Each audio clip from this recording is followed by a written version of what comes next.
I'm not from China. You stop saying ni hao. Okay? Yeah, that is a racist. Chili, racist, you. Ni hao. Ni hao, you. I'm not from China. I'm from Thailand. Hey everybody, and welcome back to Sip and Talk. You ever had that moment where someone totally, gets you wrong? Yeah. Assumes something about you. Oh, yeah, definitely. Like guessing your job or something. Exactly. Or maybe where you're from. Usually it's just, a bit awkward, maybe funny later. Right. You just correct them and move on. But what if being mistaken for someone else, genuinely made you angry? Yeah. Properly ticked off? Okay. Yeah. That's different. That's kind of the knot we're trying to untangle today. We're looking into why some people, especially from places like Taiwan, Japan, South Korea, even Thailand, can have this really strong negative reaction. And being mistaken for being Chinese. Yeah. Precisely. It really digs into identity, doesn't it? Like what that actually means to people. It's not just your passport. No, it's way deeper. History, culture, politics, how you fit into the world. And we've gathered quite a bit of stuff here, news reports, survey data showing how people feel, some analysis. It helps paint a picture of why this misidentification can be, such a loaded thing. Okay, so the plan for this deep dive is basically get under the hood of this, hey, wait, we're not Chinese feeling. Right. We'll look at some real incidents where this flared up. Pretty intense stuff, actually. Mm-hmm. Then we'll try to unpack the reasons. Why Taiwan? Why Japan? Korea? Thailand. We have some data points for that. Yeah, the numbers are quite telling in some cases. And then there's the flip side. Why folks in China might genuinely not realize this is a sensitive point for others. That's a fascinating angle, too, the potential disconnect. Yeah. And then we'll just wrap it up, maybe add a few extra connections. Sound good? Let's do it. Those real-world examples are probably the best place to start. Makes it less abstract, Totally. Okay, so picture this. Thailand. Last year, 2023. There's this Thai guy, Siranu Scott. He's an advisor for a national park. Okay. He's on a beach, maybe just enjoying the scenery. And some tourists, who happen to be from China, walk up and say, ni hao. Just hello, basically. Seems harmless enough. You'd think. But this guy, Siranud, he apparently just lost it. Started yelling we are not Chinese, we are Thais. Wow. Really? Yeah. And even told him to leave the beach. I mean, that's a pretty extreme reaction to hello. That is definitely intense. What happened then? Well, the story goes he actually got suspended from his job over it. The authorities stepped in. That's significant. It really points to some underlying sensitivities, I guess, in Thailand. Seems like it. Yeah, because you have a large, influential Thai Chinese community, right? Right. Many of whom probably feel quite comfortable with the dual identity. Mm-hmm. But for ethnic Thais, there might be these anxieties about growing Chinese economic influence, maybe wanting to really assert their own cultural independence. The ni hao might have just, accidentally hit a nerve, touched on that deeper feeling of don't lump us in. Possibly. It could symbolize something much bigger than just a simple greeting in that context. It's strange, though, because like you said, a simple greeting. And it wasn't just in Asia either. There was this other incident, also 2023, in Belgium. Oh. What happened there? A video went around. Some guy on the street just starts laying into this woman, verbally abusing her. Really nasty stuff. Why? Because he just assumed she was Chinese. Just saw her, made an assumption, and unloaded. Oh, okay, wow. So that's not just sensitivity, that's outright hostility based on a mistaken identity. Exactly. It shows that this isn't just about, politely correcting someone's geography. There can be real negativity attached. These examples definitely set the stage. So let's dive into the why. Why these specific countries? Taiwan seems like a really key one here. Yeah, totally. We actually started thinking more about this because a friend of ours who's Taiwanese mentioned this exact thing. Oh, really? Yeah, he travels a lot, gets mistaken for Japanese or Korean sometimes. Says it doesn't bother him at all. But being called Chinese, that makes him uncomfortable, sometimes even angry, especially if someone tries to push the whole Taiwan as part of China thing on him. That personal story really tracks with the broader picture in Taiwan. There's such a strong, distinct Taiwanese identity that's developed. The data backs that up pretty strongly, right? Oh, absolutely.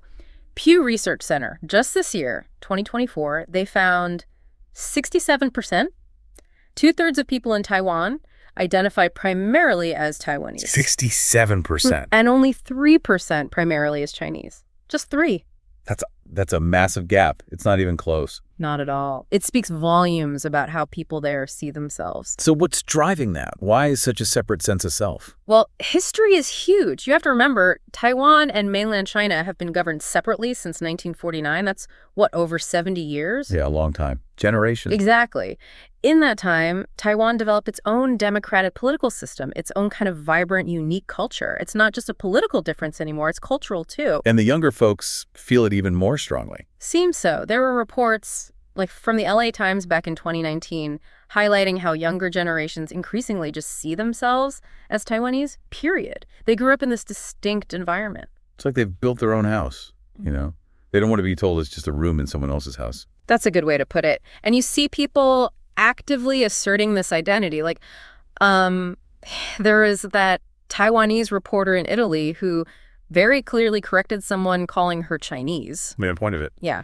Said, I'm Taiwanese, we prefer not to be called Chinese. And people using those luggage tags, I'm Taiwanese, not Chinese. It's very deliberate. Can't get much clearer than that. And of course, China's official position must play into this feeling, right? The whole breakaway province idea. Oh, absolutely. That's a constant backdrop. China's insistence that Taiwan is part of China and must be reunified inevitably strengthens the desire among many Taiwanese to emphasize their distinctness. It becomes a political statement as much as a cultural one. Okay. That makes a lot of sense for Taiwan. Yeah. Now, shifting gears, Japan. I know there's a lot of history there, too. Maybe putting it mildly. Understatement, yeah. The negative feelings towards China and Japan are consistently remarkably high. That Genron NPO survey from 2024, 89% of Japanese hold negative views of China. 89%. Almost everyone. Pretty much. And another one from the Cabinet Office, same year, 86.7% feel no affinity, like no connection or warmth towards China. That's really stark.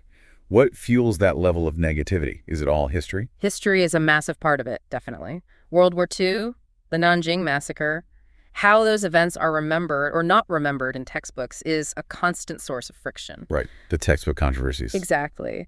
And things like visits by Japanese politicians to the Yasukuni Shrine, which China sees as honoring war criminals, these things keep bubbling up, reopening old wounds. It's like the past has never really passed. It feels that way sometimes in this relationship. But it's not just history. Current geopolitics are a big factor, too. Like the island disputes. Yeah, the Senkaku Diaoyu Islands dispute is a major point of tension. Also, China's actions in the South China Sea, its military buildup, its position on Taiwan, all of that creates unease and mistrust in Japan. So a mix of old grievances and new worries. Precisely. And then, unfortunately, you also have negative stereotypes that creep in. The tourist behavior thing. Yeah. You see it talked about online on platforms like X. Complaints about some Chinese tourists being loud, littering, maybe not respecting local customs.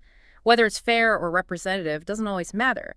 The perception adds to the negative pile. Stereotypes can be powerful, even if they're unfair. They can. Plus, there's maybe a layer of economic and technological rivalry now. Yeah. Japan was the dominant Asian economy for so long.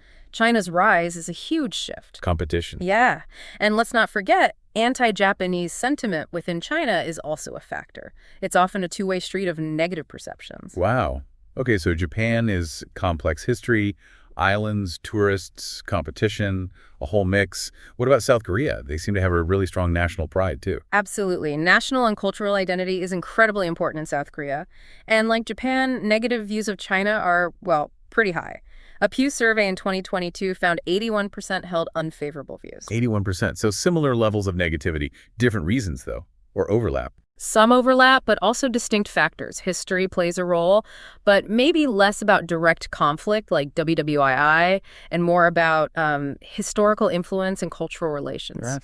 A big thing recently has been this perception of like Chinese cultural hegemony or trying to claim Korean culture. The kimchi wars. I remember that. Exactly. The debate over the origins of kimchi really blew up.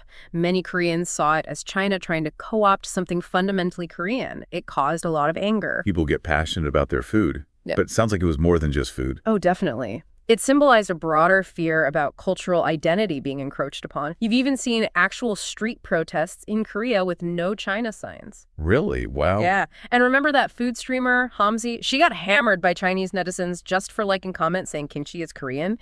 It shows how incredibly sensitive these cultural touchpoints are. Like poking a hornet's nest. Pretty much. And anecdotally, you hear about Koreans feeling put off if someone just assumes they're Chinese and speaks Mandarin to them. Right. The misidentification itself. Yeah. And during the early days of COVID, there were unfortunately cases of Koreans facing discrimination because people wrongly associated them with the virus originating in China. That kind of negative experience sticks with you. That's awful. So for Korea, it's a lot about protecting that strong cultural identity, historical nuances, and some negative direct experiences too. That seems to capture a lot of it. Okay, let's loop back to Thailand. We started there with that beach incident. You mentioned the Thai-Chinese versus ethnic Thai distinction.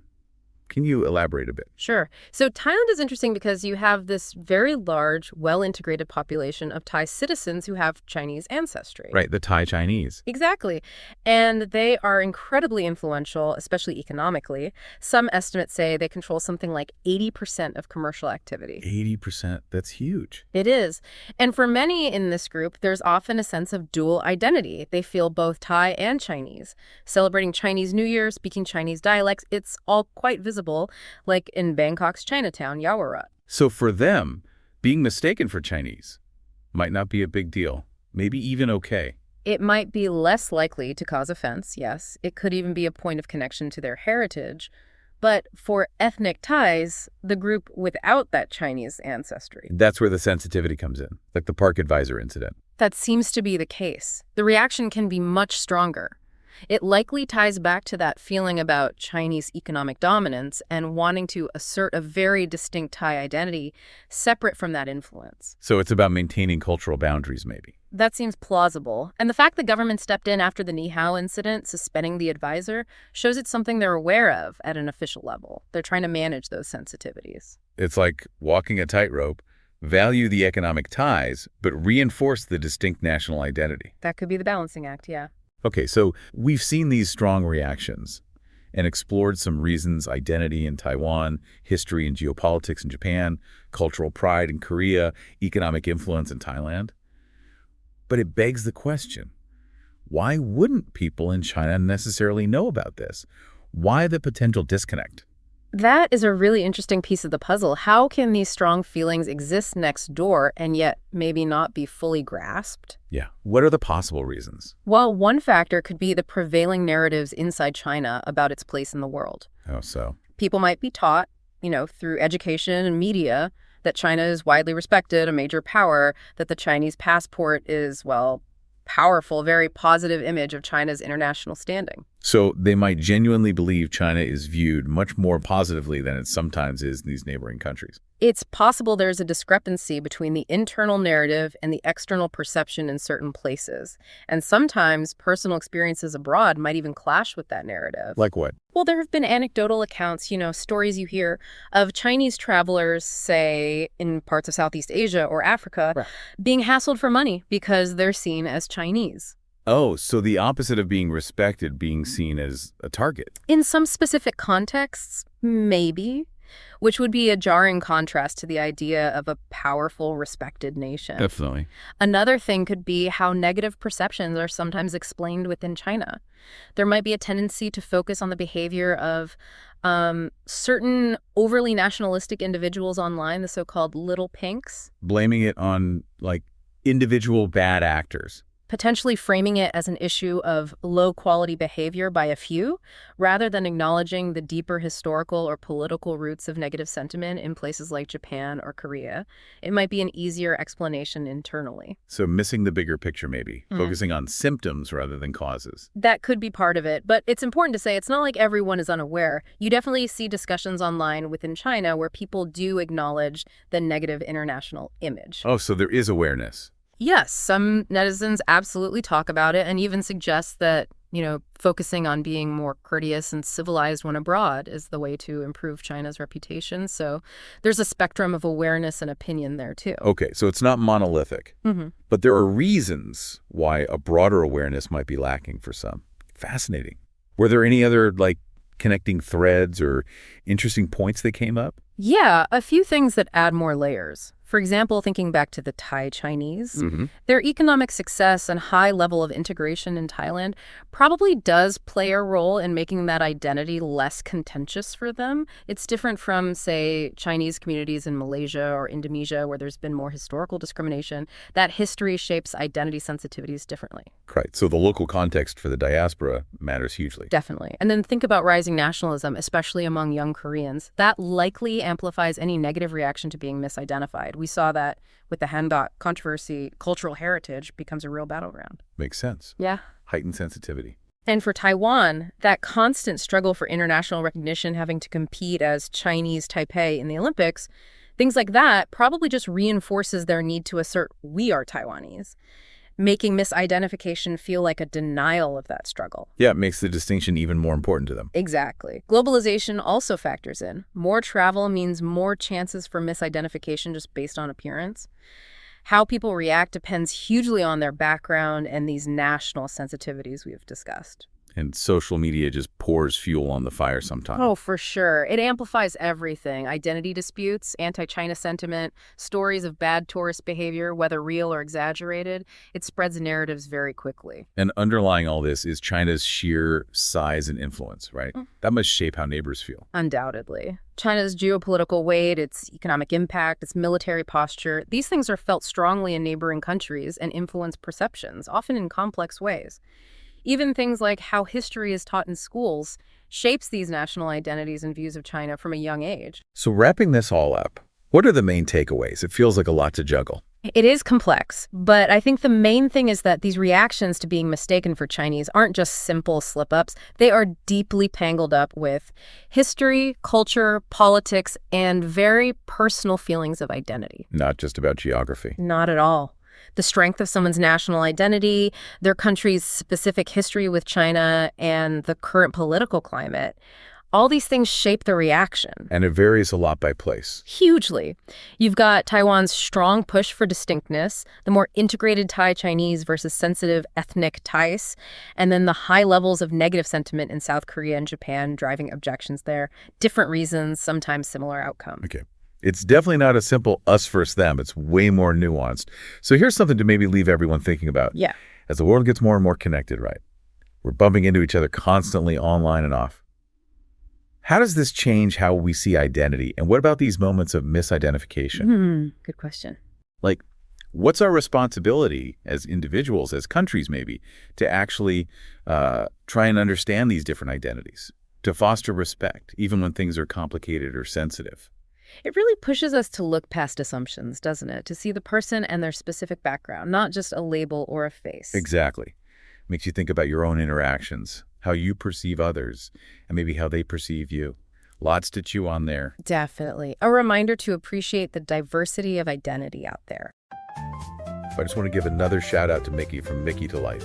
His channel is a treasure trove of inspiration, and he's a huge Sip&Talk fan. Absolutely. Make sure to check him out and maybe even share your awesome podcast intro with him once you've created it.